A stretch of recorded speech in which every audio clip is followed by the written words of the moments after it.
ಕೇಂದ್ರ ಸರ್ಕಾರದ ವಿವಾದಾತ್ಮಕ ಕೃಷಿ ಕಾಯ್ದೆಯನ್ನು ರದ್ದುಗೊಳಿಸುವಂತೆ ಒತ್ತಾಯಿಸಿ ಸಂಯುಕ್ತ ಕಿಸಾನ್ ಮೋರ್ಚಾ ಕರೆದಿರುವ ಭಾರತ್ ಬಂದ್ಗೆ ಬೆಂಬಲವನ್ನು ಸೂಚಿಸಿ ದಕ್ಷಿಣ ಕನ್ನಡ ಜಿಲ್ಲಾ ಸೋಷಿಯಲ್ ಡೆಮೊಕ್ರೆಟಿಕ್ ಪಾರ್ಟಿ ಆಫ್ ಇಂಡಿಯಾದ ವತಿಯಿಂದ ಮಂಗಳೂರಿನ ಕ್ಲಾಕ್ ಟವರ್ ಮುಂಭಾಗ ಇಂದು ಪ್ರತಿಭಟನೆ ನಡೆಯಿತು। ಈ ಸಂದರ್ಭ ಮಾತನಾಡಿದ ಸೋಷಿಯಲ್ ಡೆಮೊಕ್ರೆಟಿಕ್ ಪಾರ್ಟಿ ಆಫ್ ಇಂಡಿಯಾದ ದಕ್ಷಿಣ ಕನ್ನಡ ಜಿಲ್ಲಾಧ್ಯಕ್ಷ ಅಥಾವುಲ್ಲಾ ಜೋಕಟ್ಟೆ, ದೇಶಾದ್ಯಂತ ನಮ್ಮ ಕಾರ್ಯಕರ್ತರು ರೈತರ ಜೊತೆ ಸೇರಿ ಹೋರಾಟವನ್ನು ಮಾಡುತ್ತಿದ್ದಾರೆ। ಕೇಂದ್ರ ಸರ್ಕಾರ ಜಾರಿಗೆ ತಂದಿರುವ ಕೃಷಿ ಕಾಯ್ದೆಯನ್ನು ನಮ್ಮ ಪಾರ್ಟಿ ಕೂಡ ವಿರೋಧಿಸುತ್ತದೆ। ರೈತ ಈ ದೇಶದ ಬೆನ್ನೆಲುಬು, ಅವರ ಪರವಾಗಿ ನಿಲ್ಲುವುದು ನಮ್ಮ ಕರ್ತವ್ಯ ಎಂದರು। ಈ ಸಂದರ್ಭ ದಕ್ಷಿಣ ಕನ್ನಡ ಜಿಲ್ಲಾ ಸೋಷಿಯಲ್ ಡೆಮೊಕ್ರೆಟಿಕ್ ಪಾರ್ಟಿ ಆಫ್ ಇಂಡಿಯಾದ ಮುಖಂಡರು, ಕಾರ್ಯಕರ್ತರು ಭಾರಿ ಸಂಖ್ಯೆಯಲ್ಲಿ ಉಪಸ್ಥಿತರಿದ್ದರು।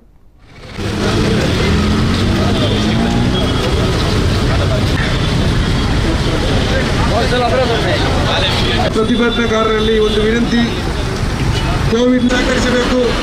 ಏನು ಕೋವಿಡ್ನ ನಿಯಮಾವಳಿಗಳಿದೆಯಾ ಅದನ್ನು ಪಾಲಿಸಿಕೊಂಡು ಮಾಸ್ಕ್ ಹಾಕಿ।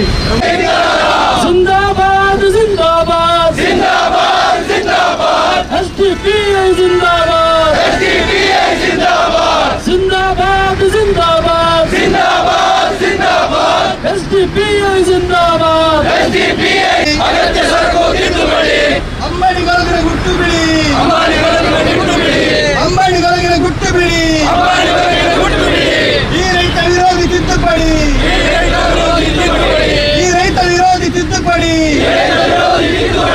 ಬಿಟ್ಟು ಬಿಡಿ, ಬಿಟ್ಟು ಬಿಡಿ, ವಿರೋಧವಿದ್ದರು ಸುಗ್ರೀವಾಜ್ಞೆ ಹೊರಡಿಸಿದವರೇ ನಿಮಗಿದ್ದು ನಮ್ಮ ಅಧಿಕಾರ, ನಿಮಗಿದ್ದು ನಮ್ಮ ಅಧಿಕಾರ, ರೈತನ ಗೋಳನ್ನು ನೀವೊಮ್ಮೆ ಕೇಳಿ। ಈ ದೇಶದ ರೈತಾಪಿ ಬಂಧುಗಳು ಇವತ್ತು ದೇಶದಾದ್ಯಂತ ಪ್ರತಿಭಟನೆಯನ್ನು ಹಮ್ಮಿಕೊಂಡಿದ್ದಾರೆ।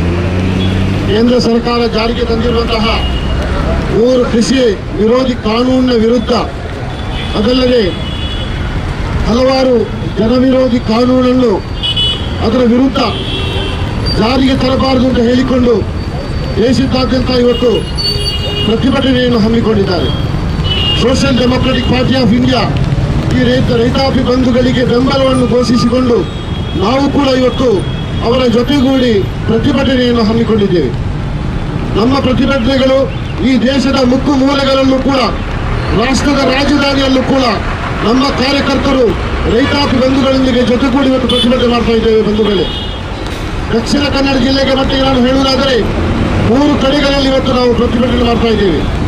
ಒಂದು ಉಪ್ಪಿನಂಗಡಿಯ ರಾಷ್ಟ್ರೀಯ ಹೆದ್ದಾರಿಯ ಸಮೀಪ ಬಿಸಿ ರೋಡ್ ಕೈಕಂಬದಲ್ಲಿ ಮತ್ತು ಈ ಮಂಗಳೂರಿನ ಭಾಗವಾಗಿರುವಂತಹ ವಿಧಾನಸೌಧ ಎದುರುಗಡೆ ನಾವು ಇವತ್ತು ಪ್ರತಿಭಟನೆ ಮಾಡ್ತಾ ಇದ್ದೇವೆ। ಬಂಧುಗಳೇ, ಇವತ್ತು ಕೇಂದ್ರ ಸರ್ಕಾರ ಕೃಷಿಕರಿಗೆ ವಿರುದ್ಧವಾಗಿ 3 ವಿಧೇಯಕಗಳನ್ನು ಜಾರಿಗೆ ತಂದಿದೆ। ಬಂಧುಗಳೇ, ಕೃಷಿ ಕಾಯ್ದೆಗಳನ್ನ ವಾಪಸ್ಸು ಪಡೆಯುವಂತೆ ಒತ್ತಾಯಿಸಿ ಸುಮಾರು 1 ವರ್ಷಗಳಿಂದ ಆಗ್ತಾ ಬಂತು 1 ವರ್ಷ ಪ್ರತಿಭಟನೆ ನಡೆಸುತ್ತಿರುವಂತಹ ರೈತರಿಗೆ ಬೆಂಬಲಾರ್ಥವಾಗಿ ಸಂಯುಕ್ತ ಕಿಸಾನ್ ಮೋರ್ಚಾ ಕರೆ ನೀಡಿರುವ ಭಾರತ್ ಬಂದ್ಗೆ ಬೆಂಬಲ ನೀಡಿ social democratic party of India SDPI ಇವತ್ತು ಈ ಒಂದು ಪ್ರತಿಭಟನಾ ಕಾರ್ಯಕ್ರಮವನ್ನು ಮಂಗಳೂರಿನ ಕೇಂದ್ರ ಭಾಗವಾದಂತಹ ಮಿನಿ ವಿಧಾನಸೌಧದ ಎದುರು ಹಮ್ಮಿಕೊಂಡಿದೆ। ಎಸ್ಡಿಪಿಐ ಆರಂಭಿಕ ಹಂತದಲ್ಲೂ ಯಾವತ್ತು ರೈತರು ಈ ಪ್ರತಿಭಟನೆಗೆ ಕೂತರು ಆವತ್ತಿಂದಲೂ ರೈತರ ಜೊತೆಗಿದೆ। ರೈತರು ಈ ಹೋರಾಟವನ್ನ ಯಾವತ್ತು ಮುನ್ನಡೆಸಲಿಕ್ಕೆ ಸ್ಟಾರ್ಟ್ ಮಾಡಿದ್ರು ಆವತ್ತು ದೇಶದ ಮೂಲೆ ಮೂಲೆಗಳಲ್ಲೂ ಎಸ್ಡಿಪಿಐ ರೈತರ ಜೊತೆ ನಿಂತಿರುವುದನ್ನು ನಾವು ಕಂಡಿದ್ದೇವೆ।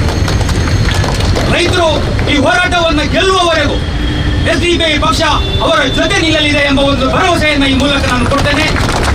ಜೊತೆಗೆ ಇತರ ಪಕ್ಷಗಳು ಈ ಒಂದು ಪ್ರತಿಭಟನೆಗಳಿಗೆ ಬೆಂಬಲ ಸೂಚಿಸಿದೆ, ಒಳ್ಳೆಯ ಬೆಳವಣಿಗೆ। ಆದರೆ ರೈತರ ಹೋರಾಟ ಯಾವತ್ತೂ ಸೋತಿಲ್ಲ ಈ ದೇಶದಲ್ಲಿ। ರೈತರ ಹೋರಾಟ ಅಂತಿಮವಾಗಿ ಗೆಲುವು ಪಡೆದ ಇತಿಹಾಸ ಈ ದೇಶಕ್ಕಿದೆ। ಇದೇ ರೀತಿ ಈ ಗೆಲುವು ಪಡೆಯುವವರೆಗೂ ಎಸ್ಡಿಪಿಐ ಇದರ ಜೊತೆಗೆ ಹೋರಾಟ ಮಾಡ್ತದೆ। ನೀವು ಕೇಸುಗಳ ಮೇಲೆ ಕೇಸುಗಳನ್ನು ಜಡಿರಿ, ನೀವು ಯಾವುದೇ ಸೆಕ್ಷನ್ಗಳನ್ನು ಹಾಕಿ ಯಾವುದಕ್ಕೂ ಅಂಜದೆ ಅಳುತ್ತದೆ ಈ ಹೋರಾಟವನ್ನು ಮುನ್ನಡೆಸುತ್ತೇವೆ।